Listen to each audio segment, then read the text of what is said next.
창세기를 보면서 야곱에 대해서는 야곱이 이제 도망을 해서 이제 라반의 집에 도착한 장면이 오늘인데, 오늘 우리가 창세기 29장은 야곱이 하나님의 인도로 처음 가는 먼 길이었지만 무사히 하란에 도착하였다는 말씀인데, 그 하란에서 아내가 될 라헬을 순재히 만나게 되고 하나님의 은혜로 그 땅에 정착하게 되었다라는 내용이 오늘 본문입니다. 그래서 제 제목을 우리가 볼 때에 야곱이 라반의 집에 도착했다 이렇게 붙이면서 무난할 것 같아서 그렇게 붙였습니다.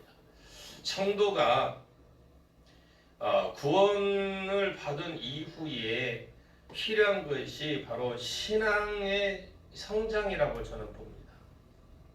성도가 구원을 받고 난 뒤에 신앙의 성장이다. 성도라면 누구나 신앙은 성장을 해야 됩니다. 우리가 십자가와 부활을 믿어 생명을 얻었거든요. 그리고 때를 따라 하나님께서 우리와 동행하시는 것을 체험하는 것이 아주 중요한 부분이기 때문에 신앙은 성장을 해야 된다. 야곱이 부모 집을 떠나서 자연적인 그런 신앙을 가지게 되었잖아요. 부모 밑에서 있으면서 자연적인 어떤 그런 신앙을 갖게 됐는데, 지난 그 앞에 28장에서 보면 야곱이 혼자 들판에서 자다가 꿈에서 하나님께서 꿈에 하늘에 닿는 사닥다리를 내려주시면서 하나님의 약속의 말씀을 주심으로 야곱이 크게 놀라는 장면이 있었습니다. 하나님께서 자기 집에만 계시는 줄 알았다가 그때 비로소 어디든지 계시는 것을 확실하게 그가 신앙을 깨달았습니다. 그리고 야곱의 행위에 따라 하나님이 인생을 접대해 주시는 것이 아니라, 야곱의 행함에 따라서 인생을 접대해 주는 것이 아니라 온전히 은혜로 대접한다는 것을 배웠습니다. 그때 도망가는 야곱이 행위로서는 아름다운 것이 아무것도 아니었습니다. 행위 자체는 아름답다 이런 거 아무것도 아니었습니다. 그러나 하나님께서 야곱에게 내가 누운 땅을 내게 주겠다고 하시고 그 땅을 지배할 너희 후손을 땅에 티끌같이 많게 하겠다 약속을 했습니다. 그리고 너를 이 땅으로 다시 오게 하겠다고 한 약속도 있었습니다. 참으로 많은 은혜로운 보장을 하신 분이 하나님이시거든요. 그런데 그 은혜는 야곱의 행위와는 아무런 관계가 없는 순수한 하나님의 전적인 은혜였습니다. 그러므로 야곱이 깨달은 것은 자신의 행위 때문이 아니라 하나님의 본성이 은혜의 하나님의 사랑의 하나님이라는 것을 그가 꿈에서 본 것을 깨달았죠. 그러나 거기서 야곱은 좀 부족했습니다. 야곱이 그거 보여주는 거 그걸만으로선 가기에 그것이 부족했는데, 그리고 기도하기를 자기가 돌아올 때까지 입을 옷과 먹을 양식을 주시고 평안히 돌아오게 하시면 11조를 드리고 하나님의 전을 지켰다고 약속했습니다. 하나님의 전을 진다고 하니까 오늘날처럼 교회를 진다는 그런 게 아니라 옛날에는 돌 쌓는 거예요. 돌을 쌓고 제사를 드리는 그런 행위거든요. 아멘? 피곤하시죠? 그래서 하나님은 무조건 은혜를 주시겠다고 하셨는데, 자기는 하시오면 그럽니다. 하나님 은혜를 다 주시겠다고 하는데, 그런데 야곱은 뭐냐? 하시오면 되실 것이요 라고 하는 것이죠. 하나님 그렇게 해주시면 되실 것이요. 그러니 아직도 말씀 그대로 믿는 신앙으로 자라지 못했어요. 여러분들이 이 지금 야곱의 과정을 보면 대부분이 좀 먼저 지금 뒤에 이제 이번 다음 주 다다음 주 되면 계속 나오겠지만, 먼저 말씀을 드리면 야곱이요 신앙이 있는 것 같아도 신앙이 없어요. 야곱이 우리가 아무리 오래 믿었어도요, 신앙이 말씀을 들어서 신앙이 있는 사람과 없는 사람이 있다니까. 야곱을 보셔야 돼요. 그러니 아직 하나님 말씀대로 그대로 믿는 신앙으로 자라나지 못해요. 오늘날도 마찬가지입니다. 하나님 말씀을 믿는 그대로 신앙이 자라나지 못하는 경우들이 많이 있는데 이 사실을 볼 때에 우리가 성경을 배운다고 해서 배운 만큼 금방 자라나는 것이 아니라는 겁니다. 성경을 가르쳐 보면 어떤 사람은 30% 받고 어떤 사람은 70% 받을 정도로 받아들이고 어떤 사람은 90%로 받아들입니다. 말씀을 받아들이는 수준이 달라요. 마치 우리가 음식을 먹으면 어린아이는 소화를 제대로 못하여서 그대로 잘 통과하지만 이렇게 좀 어떤 그런 부분도 있지만 장성하면 갈수록 소화를 잘 시켜나갈 수 있는 것처럼 하나님께서 말씀을 많이 들려주셔도 그것을 감당하지 못하는 경우들이 너무나 많습니다. 야곱도 직접 말씀을 듣는 그런 은혜를 받았지만 듣는 것 갖고는 부족하더라는 거죠. 그러나 한 가지 참으로 귀한 것은 아침에 일어나서 그가 뭐 했습니까? 제사를 예배를 드린다는 거죠. 예배를 드린다는 것은 이제부터 하나님 말씀대로 어떻게 해요? 살겠다라는 것입니다. 이러한 순종의 약속이 있었기 때문에 그렇습니다. 야곱의 신앙이 이제 좀 자랐죠. 그리고 출발해 가는데 그 약속의 말씀대로 하나하나 성취돼 가더라는 내용이 담겨져 있는데 그것이 바로 하나님의 전적인 인도였습니다. 우리가 하나님 말씀대로 배운다는 걸 배운 대로 걸어가고 순종이 그 길을 갈 때에 하나님께서 말씀대로 그 약속을 이루어 주시는 줄로 믿으시길 바랍니다. 그것을 통과하여 하나님께서 너와 함께 해 주시겠다. 말씀대로 순종할 때 하나님이 함께 해 주시겠다고 말씀합니다. 그것이 체험적인 신앙입니다. 그것이 바로 하나님의 인도하심의 체험인데 자 오늘 보면 1절을 한번 보십시오. 1절 시작. 야곱이 길을 떠나 동방 사람의 땅에 이르러. 아멘. 아멘 하셔야 돼요. 여러분. 읽었으면 꼭 아멘을 하십시오. 앞에서 말씀드린 대로 하나님께서 야곱에게 약속을 주셨습니다. 그 약속의 말씀을 듣고 야곱이 예 믿겠습니다. 아멘이요. 순종하겠습니다. 라는 표로 예배를 드렸어요. 그리고 발행하여 갔다라는 거죠. 즉시 출발했다라는 거죠. 출발했다. 떠났다. 우리말로 발행이라고 표현하고 옛날에 성경 발행이라고 그랬어요. 그곳에서 떠나갔다는 단순한 의미이지만 히브리 언어로 이렇게 찾아보니까 발을 쳐들어라고 그랬어요. 무슨 말이냐면 아주 가벼운 마음으로 발걸음도 가볍게 가게 되었더라. 여러분에게 예배를 드리고 갈 때에 발을 쳐들어처럼 가볍게 돌아가시길 주의 이름으로 축복합니다. 자, 이 집을 떠나올 때 야곱의 마음이 어떻게 상당히 무거웠잖아요. 앞날이 보장되어 있는 것도 아니고 약속은 받았지만 아버지를 속이고 형님을 속이고 그래서 생명의 위태에 있어 지금 도망가는 길이고 그 130리 정도 되는 130km 130리가 아니라 130km 그 되는 먼 길을 가는데 130은 넘나? 먼 길이라고 해야 돼. 2000리라고 하니까 130 넘나요? 2000리. 그런데 이 외삼촌댁으로 가지만 외삼촌 얼굴 그 가족들 식구의 얼굴도 모르는 상태입니다. 그러니 마음속에 얼마나 불안하겠습니까?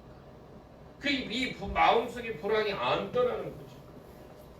그런 자신에게 하나님께서 하늘에 닿는 사닥들을 보여주시며 너와 함께 하시겠다고 말씀하시고 편안하게 돌아오게 해 주신다고 하고 다시 하겠습니다. 그런 자신에게 하나님께서 하늘에 닿는 사닥다리를 보여주시고 함께 하시겠다고 말씀해 주시고 편안하게 돌아오겠다고 말씀해 주시고 이 땅에 내게 주시겠다고 하시는 굉장한 약속을 받고 나니까 그 마음속에 하나님이 주시는 이루가 가득 차 있어요. 아멘? 크게 하면 좀 크게 하십시오. 크게. 아멘. 여러분 그렇게 하고는 나 안 들려. 속으로 하고는 마스크가 감하고 갖고 안 들려. 이 주님이 주시는 위로가 가득 차다가 거기에 차고 거기다가 하나님께 예배를 드리고 출발을 하니까 다리가 어떻게 해요? 번쩍번쩍 들릴 거 아닙니까? 이런 은혜가 있게요. 2절 시작. 본즉 들에 물이 있고 그 곁에 양식대가 누워있으니 이런 목자들이 그 우물에서 양떼에게 물을 먹이니라. 큰 돌로 우물 한 길을 덮었다가 아멘. 본즉 그러니 본즉 먼 길을 걸어왔어요. 걸어와서 본즉 야곱이 걸어오면서 물어보기를 했겠지만 떠난 날짜가 거리로 봐서 마음에 다 왔지 싶은 생각이 들었던 것 같습니다. 하나님께서 그 마음에 감동을 주셨겠죠. 그때 그 주변에 살펴봅니다. 하나님이 인도를 기도하며 걸을 때도 우리는 자신의 재능이나 노력을 최대한 사용을 해야 돼요. 야곱이 우물로 간 것은 지혜를 사용했던 거죠. 특히 중동 지방에는 물이 귀하기 때문에 우물에서 사람 만나는 것이 가장 쉽다고 합니다. 야곱은 하나님의 뜻을 따라서 가는 길에 자기의 재능, 머리를 다 사용했는데 요즘 말로 하면 머리로 지혜로 GPX라고 보면 돼요. 하나님께서 인도해 주셨어요. 하나님의 인도를 받는다고 해서 그냥 눈 감고 있으면 깨닫게 해주시는 걸로 오해를 하는 사람도 있는데 그래서 기도만 하면 된다고 기도하고 하루에 10시간씩 그러면 일은 언제 해? 먹고 살아야지. 기도 많이 한다고 내가 뭐라 하는 거 아니에요. 그래놓고 나중에는 계속 하는 것도 좋지만 하지도 않아. 그냥 마음에 어떤 감정력을 가지고 그렇게 하는 사람들이 많아요. 여러분 기도는 많이 하십시오. 이 많이라는 말은 여러분 잘 들으셔야 돼요. 하루 종일 24시간 기도하는 게 많이가 아니라 짧은 시간이라도 온 전력을 다해서 기도하는 거죠. 했으면 행동을 옮겨야 되죠. 흔히 하나님이 내게 주신 지식이나 재능을 응용하려고 하지 않고 그냥 이적적으로 쉽게 되기만을 원하는데 하나님께서 우리에게 이미 주신 것을 바르게 사용할 수 있도록 따라합니다. 하나님께서 우리에게 이미 주신 것을 바르게 사용하기 위해서 그걸 통해서 훈련하신다. 그걸 통해서 인도하신다. 이거예요. 성경을 어느 부분을 찾아봐도 다 그렇더라고요. 그분의 섭리 인도는 무작정으로 하는 것이 아닙니다. 하나님 주시옵소서라고 되는 것이 아니에요. 하나님 주시옵소서 하는 것은 내가 그걸 받기 위해서 뭐 해야 돼요? 노력을 해야죠. 이미 주어진 것을 활용할 때 더 정확하게 하나님이요 인도하신다는 사실을 알아요. 이미 주어졌죠. 이 주어진 것을 얻게 하기 위해서 하나님 정확하게 사용하시고 3절을 보고 3절과 4절 시작. 모든 때가 모이면 그들이 우물하기 위해서 돌을 옮기고 그 양떼에게 물을 먹이고는 우물하기 그 자리에 다시 그 돌을 덮더라. 야곱이 그들에게 이르되 내 형제여 어디서 왔느냐. 그들이 이르되 하늘에서 왔노라. 여기에 보면은 목동들이 결국 그 목동들이 그곳에 다 모이니까 정보를 어떻게 수집하기가 참으로 좋은 것입니다. 자기의 외삼촌 집을 알아보기 위해 가장 좋은 장소였다고 보면 되는데 그러니 하나님의 인도를 받을 때 우리에게 주신 경험, 성경, 지식 그런 것들을 다 종합해서 판단을 내려야 돼요. 야곱이 자기 집도 떠나보지 않았던 사람인데 그들에게 말하기를 아주 어떻게 적극적인 자세로 자기가 찾아가야 할 길을 대해서 물어보잖아요. 그런데 대답하는 말이 하나님에서 왔다 하니까 그야말로 하나님께서 얼마나 정확하게 인도하셨습니까? 그러니 하나님의 약속하신 말씀이 그대로 맞더라. 그런데 그 말씀이 내게 이루어지려면 그 말씀을 믿고 그대로 걸어갔잖아요. 그 먼 길을 갔습니다. 하나님 자기의 경험, 지식, 재주를 다 사용해서 하나님을 향해 갔더니 하나님께서 순적하게 만나게 주신 줄로 믿습니다. 여러분이 쓰고 말씀대로 순종하고 갈 때에 이 야곱처럼 순적히 만나기를 주의 이름으로 축복합니다. 하나님께서 우리에게 약속의 말씀을 주실 때에 그 말씀을 믿고 나의 모든 재능과 지식을 최선을 다해서 걸어갈 때에 하나님께서 가장 순조롭고 확실하게 인도해 주시는 줄로 믿습니다. 때로는 어떤 사람은 덮어놓고 기도만 하려고 하는데 하나님께서 말씀대로 걸어가라. 걸어가는 중에 내게 보여주리라. 그것을 요구하실 때가 많아요. 자, 그러면 5절과 6절을 보겠습니다. 시작. 야곱이 그들에게 이르되 너희가 나홀의 손자 라반을 아느냐? 그들이 이르되 아노라. 야곱이 그들에게 이르되 그가 평안하냐? 이르되 평안하니라. 그의 딸 라헬이 지금 양을 몰고 오느니라. 아멘. 하란 사람이라고 하니까 반가워서 당장 외삼촌 집에서 대해서 그걸 물어보았습니다. 그랬더니 그들이 잘 안 돼. 야곱이 먼저 안부를 물었는데 소위 샬롬이란 인사를 합니다.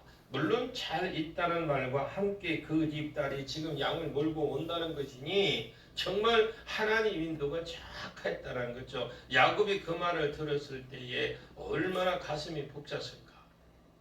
그래서 여러분들의 날마다 시간마다 가슴에 벅차는 일들이 행함이 있을 때 여러분이 그 말씀을 믿고 걸어갈 때 그런 일들이 주어지기를 주의 이름으로 축복합니다. 아버지와 어머니께서 외가에 가서 처녀를 구하고 결혼하고 오너라 하셨으니까 나이를 처음 만났기 때문에 다른 사람보다 더 관심이 많았을지 모릅니다. 아마 틀림없이 그랬을 거예요. 야곱처럼 그동안 이성교제가 없던 사람은 처음 만난 그 사람의 영향이 클 겁니다. 그래 한번 7절을 봅니다. 7절이요. 시작. 야곱이 이르되 해가 아직 높은 즉 가축 모일 때가 아니니 양에게 물을 먹여 가서 풀을 뜯게 하라. 예, 이게 해가 서너 시쯤 되었으니까 아직 양떼에게 풀을 뜯게 할 시간인데 양떼를 우물가에 눕혀놓고 목동들이 놀고 있었단 말인데요. 그래서 야곱이 그들에게 충고를 했죠. 얼른 물을 먹이고 다시 가서 풀을 뜯겨라. 뜯기다가 저녁 때가 돼야 집에 갈 거 아니냐. 이 야곱이 뒤에 보면 알겠지만 굉장히 야곱은 부지런한 사람이에요. 여러분 부지런한 사람이 되십시오. 자기 외삼촌 양을 지키면서 밤낮을 가리지 않고 눈도 제대로 붙이지 못할 정도의 그럴 겨를 없이 양을 거두고 그랬습니다. 그리고 아버지 집에 있을 때도 어머니를 돕고 가정일을 돕는데 아주 성실한 야곱이었습니다. 그런 성격에 빈둥빈둥 노는 것을 보니까 속이 끓어올라와서 충고를 한마디 툭 던졌던 것인데 브엘세바의 자기 고향에서는 양에게 물을 먹인 후 해가 질 때까지 풀을 뜯겠다라는 것을 이미 알고 있었어요. 야곱이. 그런데 이들은 양떼를 높여놓고 빈둥거리고 있으니 한마디를 던졌겠죠. 8절 보겠습니다. 시작.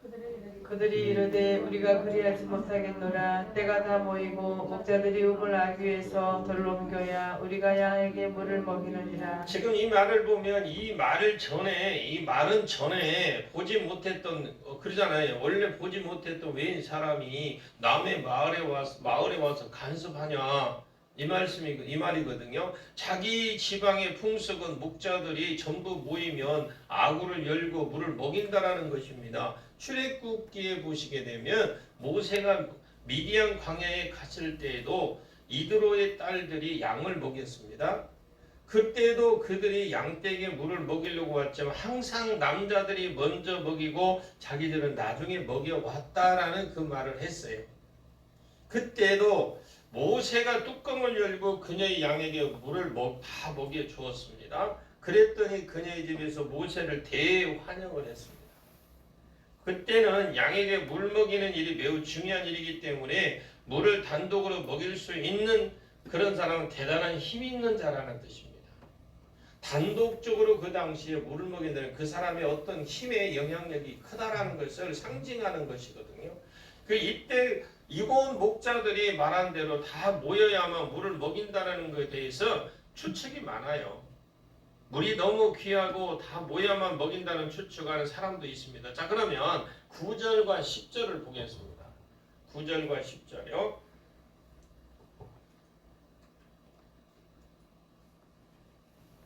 시작. 야곱이 그들과 말하는 동안에 라헬이 그의 아버지의 양과 함께 오니 그가 그의 양들을 치고 있었기 때문이더라.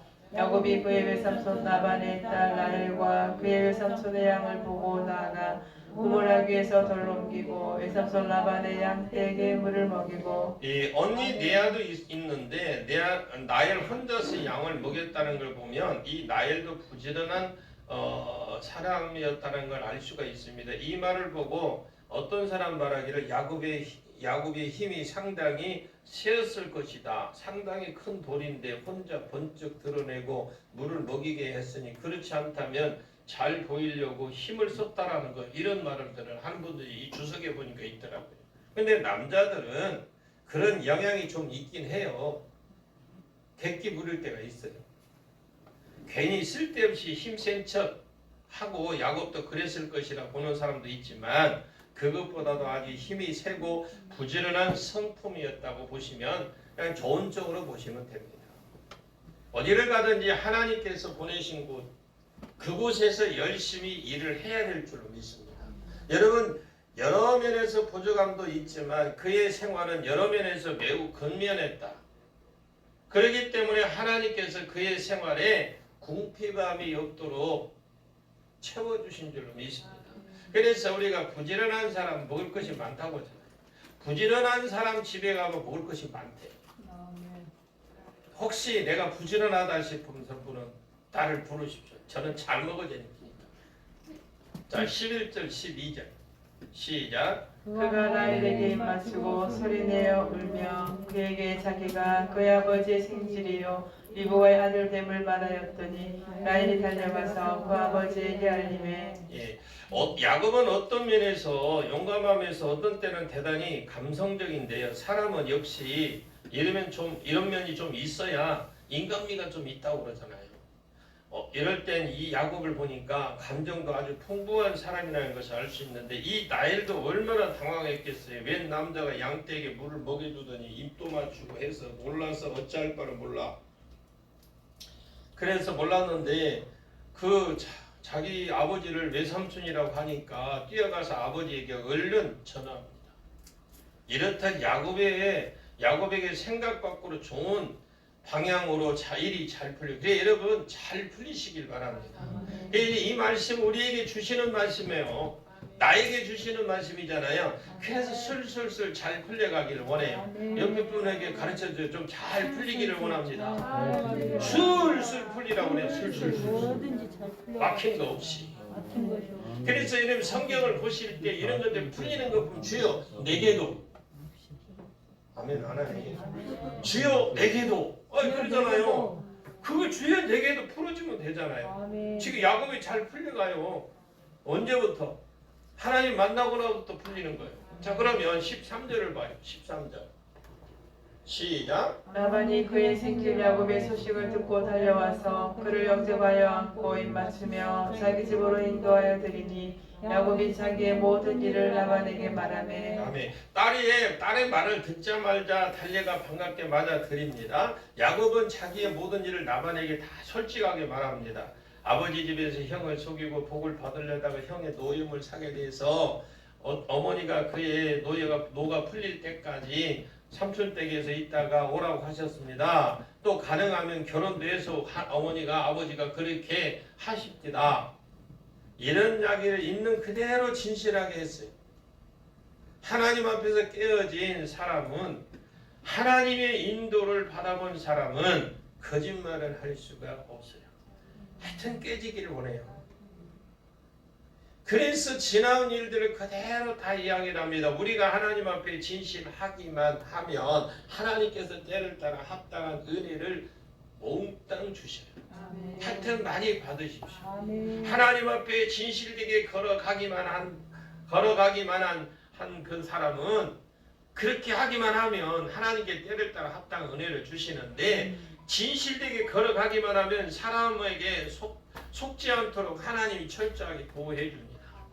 그래서 예부로부터 보호받기를 원해요. 그런데 야곱은 아버지도 속이고 형도 속였기 때문에 자기도 많이 속습니다. 자기 아내를 얻을 때 외삼촌에게 속죠. 후에는 자식에게도 속습니다. 요셉 때문에 오랜 세월 동안에 진짜 피눈물을 흘려요.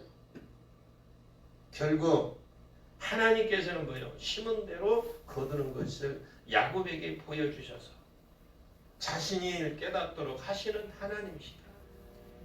자, 14절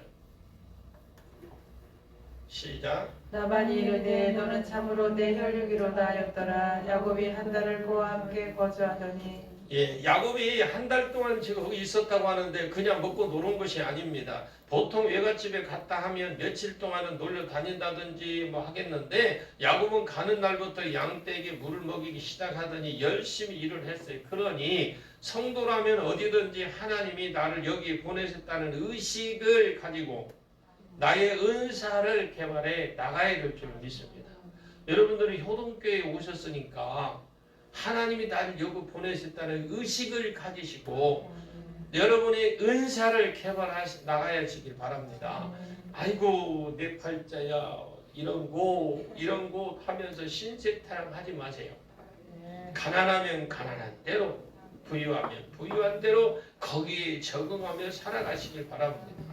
어디서나 하나님이 거기에 나를 보내셨다는 그 소명의식을 가지고 일해 나갈 때에 하나님께서 더욱더 큰 은혜를 주실 줄 믿습니다.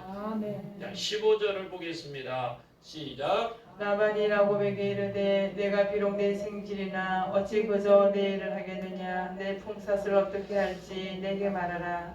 예, 여기에 한 달쯤 같이 있다 보니까 야곱이 참으로 부지런한 모습을 볼 때 라반이 볼 때 쓸모가 있어. 그래서 이 말을 합니다.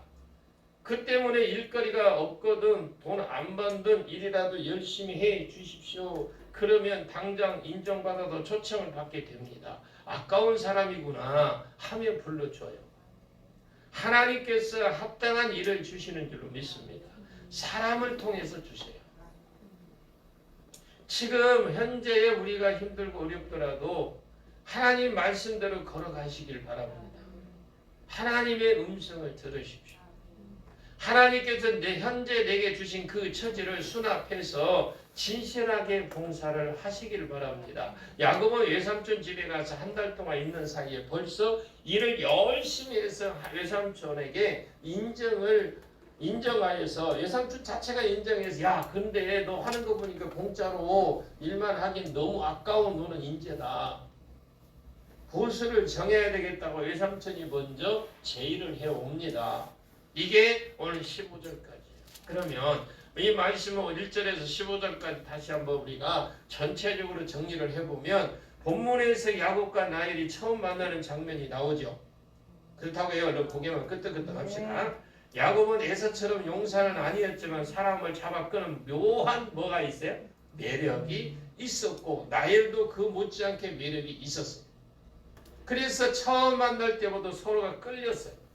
자, 사랑은 우연보다 필연인 경우가 많는데 매력적인 캐릭터를 가진 사람이 되게 사랑도 받고 하나님의 사랑도 받는 줄로 믿습니다. 자, 매력적인 캐릭터를 가지시길 바래요. 하나님과 사람으로부터 사랑받는 매력적인 성도가 되시길 바랍니다. 성도가 행할 행동을 잘하면요 교회도 칭찬받아요. 여러분이 한 사람 한 사람이 행동을 잘하면 효동교회가 칭찬을 받아요. 하나님도 영광을 받으십니다. 성도는 매력적이게 만드는 매력 포인트가 뭐냐? 첫째는 친절성이에요. 도피 중에 베레에서 하나님을 만나 용기를 얻은 야곱이 다시 길을 떠나 동방 사람의 땅에 이르렀죠. 1절에 그곳에 메소포타미아 서쪽인 하란 인근의 출발지인 부엘세바에서 720km라네요. 나와 있는 거 보니 여기 제가 적어 보니 720km 떨어진 곳이래요. 이게 메소포타미아에서 서북쪽 그 하란 근처 부엘세바까지는 720km랍니다. 상당히 먼 거리잖아요. 그곳에 도착해 보니까 들에 있는 우물 곁에 양떼가 누워 있고 그 우물에 아주 뭐 아기에는 평소에 큰 돌로 덮여 있는데 목자들이 양떼를 보이면 그 돌을 옮겨 각각 양떼에게 공평하게 물을 먹이는 장면이 2절과 3절입니다. 그때 야곱이 목자들에게 내 형제가 어디서 왔습니까? 그렇게 물었습니다. 그들이 하는 말이 나는 우리는 하란에서 왔다. 4절에 그럽니다. 그때 언어 소통이 된 것은 야곱이 하란 출신의 어머니 리브가로부터 갈대아를 배웠기 때문이다. 그러나 언어 소통보다 더 중요한 건 마음의 소통입니다. 아멘. 야곱은 그들에게 내 형제라고 어떻게 정중하고 공손하게 친절하게 호칭해서 그들의 마음의 문을 먼저 열고 첫 인상을 남겨서 그들의 적극적인 반응을 유도하는 걸 봅니다. 지혜가 있기를 원합니다. 하란에서 왔다는 말 듣고 야곱이 당신들은 나홀의 손자 라반을 아십니까? 하고 보자 그들이 그래 우리가 안다라고 5절에 이야기해요. 왜 야곱이 라반을 부두엘의 아들이라고 칭하지 않고 나홀의 손자로 칭했느냐는 것을 우리가 알 수 있는 알아봐야 되는데 나홀의 이름이 당시 널리 알려져 있기 때문에 그래요. 야곱이 라반이 평안하십니까? 라고 묻자 그들은 평안하다고 대답을 하면서 라반의 딸을 또 소개를 합니다. 그게 6절이에요. 야곱의 친절한 언행이 그들의 마음의 문을 열은 줄 믿습니다. 두 번째는 성실성이에요. 야곱이 라반의 딸이 오고 있다는 말 듣고 목자들에게 아직 해가 높아서 가축 모일 때가 아니니까 양에게 물을 먼저 먹이고 가서 풀을 뜯기게 해라. 7절. 왜 그런 말을 했느냐? 나일과 단둘이 만나고 싶은 의도도 있겠지만 주어진 시간 기회를 살려서 성실하게 목양을 하라는 공고의 의도도 거기에 가분이 있을 겁니다. 본문을 통해서 유추한다면 야곱은 땀을 흘릴 줄 아는 책임감과 성실성이 몸에 아예 배어 있는 사람이다. 우리가 볼 때에 이 지금 거리가 뭐 720km나 되는 그곳에 간다라는 것은 그에게는 어떠한 그런 부지런성도 성실성도 있고 부지런성도 있고 그런 모험성도 있다고 봅니다. 야곱의 공고를 듣고 목자들은 그렇게 못하겠다. 양떼가 다 모이고 우물하기에 물을 옮겨 놓아 양에게 물을 먹인다. 8절에 이야기하는데 이 이유는 당시의 목자들은 다른 목자 몰래 물아기에 돌을 옮겨 양떼를 먹이지 않고 모든 목자들이 다 모였을 때에 공평하게 먹이는 습관들이 관습이 있었기 때문에 그렇게 말했을 가능성이 크다라는 겁니다. 그런 대화가 오고 갈 때 9절에 보니까 나일이 그녀를 돌보는 아버지 양과 함께 도착하죠. 당시에는 처녀도 양을 치는 경우도 많고 아들이 없는 라반의 가정에서는 불가피한 일입니다. 나중에 라반이 야곱을 곁에 두고 싶어 했던 것도 아들이 없기 때문이라고 그랬죠. 그런데 야곱은 나일을 보자마자 곧 나가서 우물 아귀에서 돌을 옮겨놓고 양떼에게 물을 먹이는 것을 10절에 보면 이야기하는데 야곱이 큰 돌을 혼자 옮길 수 있었던 것은 뭐 아까도 이야기했으면 나일의 미모에 반해서 평소 이상의 힘이 생겼을 때문일 수도 있다. 그게 남들 괜히 객기 부려볼 같죠. 뭔가 보여줬죠. 그걸 상상해줘요. 근데 이 본문 다음에 있죠. 17절과 18절을 보시면 레아는 시력이 약하고 나엘은 곱고 아리따워 야곱이 나엘을 더 사랑했다라는 표현이 나오거든요. 이 구절만 보면 야곱이 레아보다 나엘을 더 사랑하는 것이 외모 때문이라고 여기기 쉽겠지만 나엘은 외모는 물론 삶의 태도도 매력적이었죠.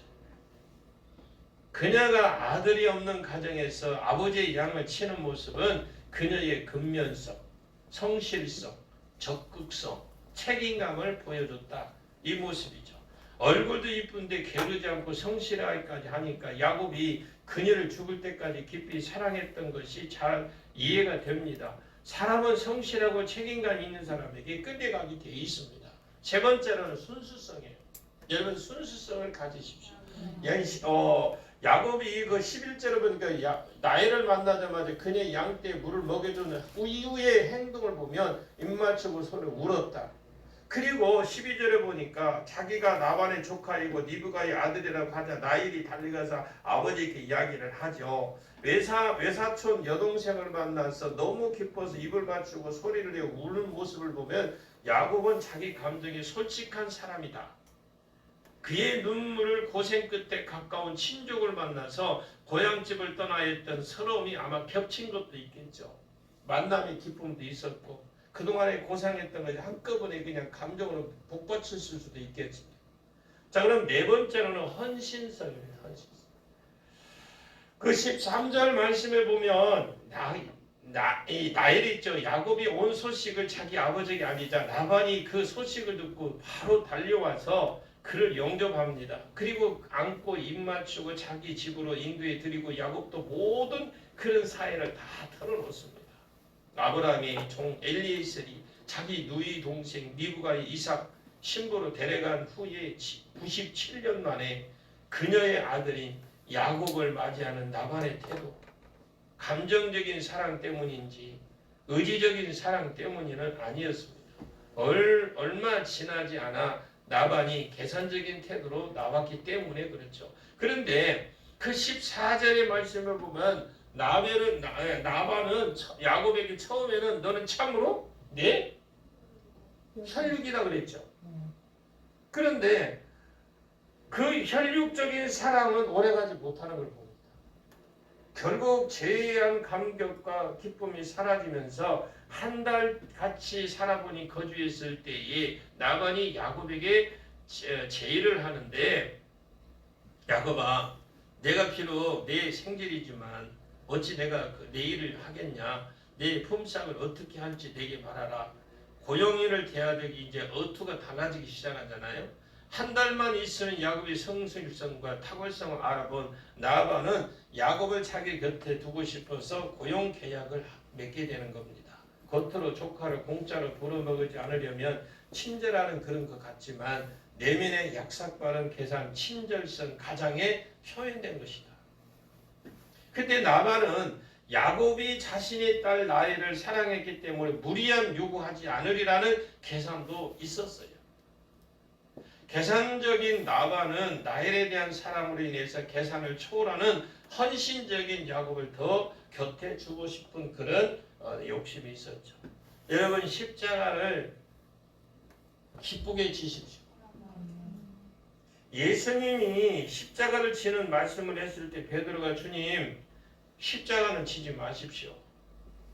이렇게 하자 예수님 그때 그에게 한 말에서 사단아 물러가라 너는 나를 넘어지게 한다. 내가 하나님의 일을 생각하지 않고 사람의 계산으로 생각한다고 마태복음 16장 23절에 말씀하는데 선택의 순간 수시로 내면에 잘못된 베드로가 속삭입니다. 어떻게 십자가를 지려고 해. 그때 나를 넘어지게 하지 마라. 나는 사람의 계산으로 생각하지 않으리라.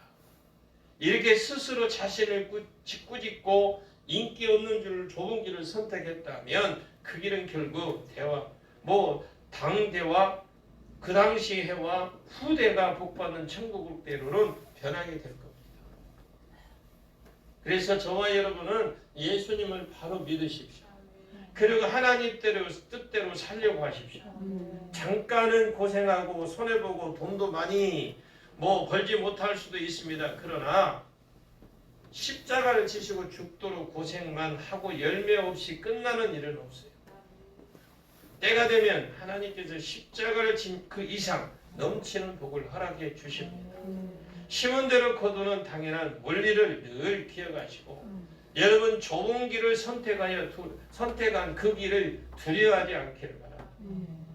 봉사할 때도 믿음과 더불어 친절성, 성실성, 순수성, 헌신성이란 매력적인 캐릭터를 앞세워 봉사하심으로 하나님의 사랑, 은혜와 축복을 받는 그 일이 우연이 아닌 필연임을 증명해내는 복된 심령들이 되시고 그리고 여러분들이 야곱처럼 풀려지는 그런 역사가 일어나고 하나님이 전적인 도움을 받는 그러한 축복들이 우리 삶 가운데 꼭 이루어지고 말씀을 풀어내고 말씀대로 복을 받고 말씀의 증인들이 되시는 귀한 종들이 되시기를 예수님의 이름으로 간절히 축원합니다.